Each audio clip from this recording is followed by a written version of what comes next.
Half a day, my name is Gerald Asuncion. I am a graduating senior at the University of Guam, majoring in health science with a concentration in exercise science and health promotion.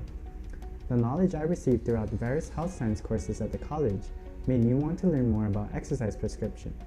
Therefore, I chose Custom Fitness, a physical therapist, functional fitness facility, to be my internship site.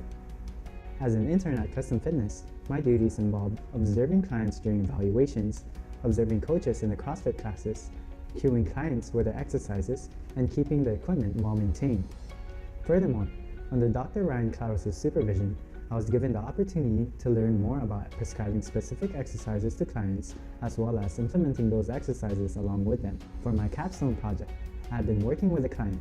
However, she asked to remain anonymous, so let's call her by the name of Jane Doe.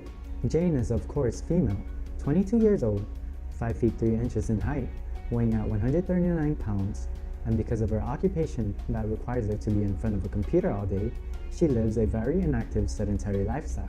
During Jane's evaluation, she informed Dr. Ryan that she discovered she had scoliosis during an x-ray in her junior year in high school, and that she's also been suffering from lower back pain ever since. Jane wants to be physically active, but she is afraid of injury that might occur due to her scoliosis and lower back pain. Therefore, her goal has always been to just eat healthier, lose weight, and be able to increase her stamina so that she can run a mile without stopping. But first, in order to reach that goal, we will need to perform several assessments concerning your back issues, reach a diagnosis, and prescribe exercise treatment. First, what is scoliosis? Some of you may or may not have heard of it before, but scoliosis is a disorder that causes an abnormal curve of the spine or backbone. The spine should have normal curves when you are looking at it from the side, but it should appear straight when looking from the front. There are two types of scoliosis, functional and structural. The first type, functional scoliosis, is when the spine is normal, but there is an abnormal curve that develops due to a problem somewhere else in the body. The second type is structural scoliosis, and it is a fixed scoliosis for which the cause is unknown. Its curvature in the spine doesn't change during the bend test, which involves forward bending, side bending, and back bending. The severity of either type depends on the location of the curve on the spine, which can be dictated by palpating your fingers along the backbone. For Jane Doe, we did a few assessments to dictate where the curve of her scoliosis is on her spine, as well as finding out if her lower back pain is correlated to her scoliosis. The assessments included the forward bend test, hip complex test, leg length, spine palpation, and gluteus minimus and medius test, or glute min or me for short. The forward bend test is performed to determine if Jane's scoliosis is a functional curve or a structural curve. The hip complex test is performed to determine weakness in the hip flexors and hip rotator muscles. The gluteus minimus and medius test determines weakness in those muscle areas. We also assess Jane's leg length to determine if there are any asymmetry between both legs. Lastly, we assess which way the curve of her spine is going by palpating the spinous process of the vertebrae. After the assessments, we discovered that during the forward bend test, Jane's right side is much more prominent than the left side.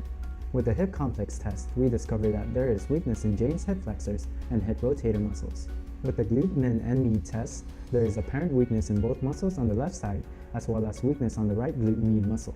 When measured with a measuring tape, Jane's legs are the same length. Lastly, by palpating her spine, we determined that the curve slopes towards the left. Overall, we have determined that although Jane has scoliosis, it does not contribute to her lower back pain that is mainly caused by physical inactivity and the amount of time she spends sitting down in front of a computer. Furthermore, Jane's scoliosis does not hinder her from doing daily tasks that requires overhead movement, bending forward, and squatting. So in conclusion, it is safe for her to become more physically active. For Jane's exercise prescription treatment, we will start by strengthening her weak muscle groups, the hip flexors, hip rotators, and the glute min and med. The strengthening exercises that I prescribe are the TA activation, or similar to glute bridges, glute min and med raises, clamshells, reverse clamshells, good mornings narrow and wide, resistance band, zombie, and crab walk. The key for the TA activation exercise, like glute bridges, has 3 parts to it. For the first part, you need to be lying flat on your back, hands to your side, and with your knees bent. Next, squeeze your glutes to activate the muscles, then raise your hips slowly off the ground. Hold for a few seconds on top, and then finally come back down slowly. The second part involves placing a belt around the knees while keeping tension on it by pushing your knees outward while performing the same movements as I previously explained. The last part of the TA activation exercise involves placing a ball in between your knees while squeezing it, and repeating the same movement. The cue for the glute min raise exercise will begin by lying on your side while keeping your legs straight. Once again, activate the glutes by squeezing them together, and then start by slowly raising and extending the top leg straight up and then backwards. For the glute min raise, you'll just slightly turn your feet outward and perform the same movements. To better visually explain this exercise, I like to tell my clients to use their leg to draw a half rainbow. The cue for the clamshell exercise calls for you to lie on your side with your knees slightly bent, then place a resistance band around your knees and keep your legs and ankles together. And then slowly open and close your knees like you clam by lifting your top knee up until it is parallel with your hip. Keep your ankles together throughout the exercise, driving the bottom knee downward into the table. For the reverse clamshell, the movements will be similar as the regular clamshell exercise, but this time, you will loop a short resistance band around your ankles. During this exercise, you will be keeping your knees pressed together always. From there, you will slowly open and close your ankles like a clamshell, lifting the top ankle while pushing the bottom ankle down into the table. The cue for the narrow stance good morning exercise is that you'll be standing up with your feet facing straight, at shoulder width apart, knees slightly bent, and back straight. Next, you will take a dumbbell and hold it in place right below the chin like a bow tie. Then you will slowly hinge downward, bringing your pelvis back, and when you get to the bottom, you'll slowly hinge upward by squeezing your glutes, bringing you back to starting position. For the next part of this exercise, which is the wide stance, repeating the same movements as the narrow stance. For both the resistance band zombie and crab walks, you'll need a wide room space. The cue for the zombie walk calls for looping a resistance band around your knees while your feet are facing straight, knees pointing outwards, legs shoulder width apart, knees bent at a quarter squat, back straight, and from there, you will take small steps forward like a zombie, all while keeping your big toe, pinky toe, and heels driving into the ground with each step. Once you reach at a stop, you'll then proceed to repeat the same movements backwards. With the crab walk, we incorporate the same movements as the zombie walk, only taking small steps sideways like a crab. In addition, we incorporated a few lower limb isometric stretches for Jane to do at home whenever she feels soreness or right after her exercises. The stretches include the frog stretch, 90-90s, couch stretch, three-way hamstring stretch, and the long 80 stretch. The cue for the frog stretch is that you'll be on a quadruped position. Next, you'll try to have your heels touch the ground. Then you'll get on your elbows and drive your hips backwards and hold it in place for 30 to 45 seconds. Since we're already on a quadruped position, you'll then extend your leg to the side with your feet facing straight and plant it on the ground always. Next, drive your hips backward and hold it in place again for 30 to 45 seconds, and after, do the same movements with the opposite leg. This is called the long 80 stretch. For the 90-90 stretch, you'll have both legs at 90 degrees while sitting down. You'll then lean towards your knees and then shift towards your ankle and hold it in place for 30 to 45 seconds. After, do the same movement with the opposite leg.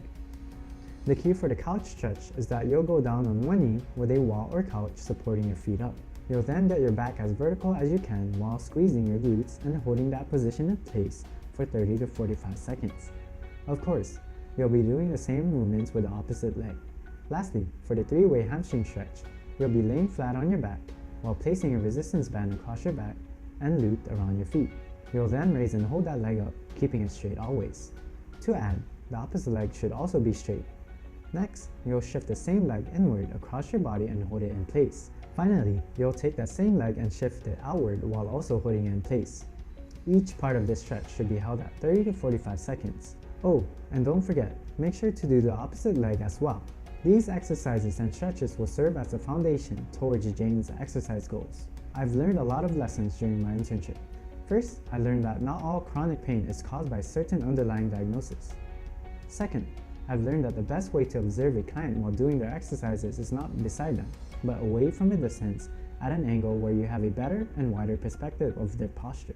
Next, I learned to perceive pain from a scale from 0 to 10 and incorporate this tactic when dealing with clients who tell me that they are experiencing pain.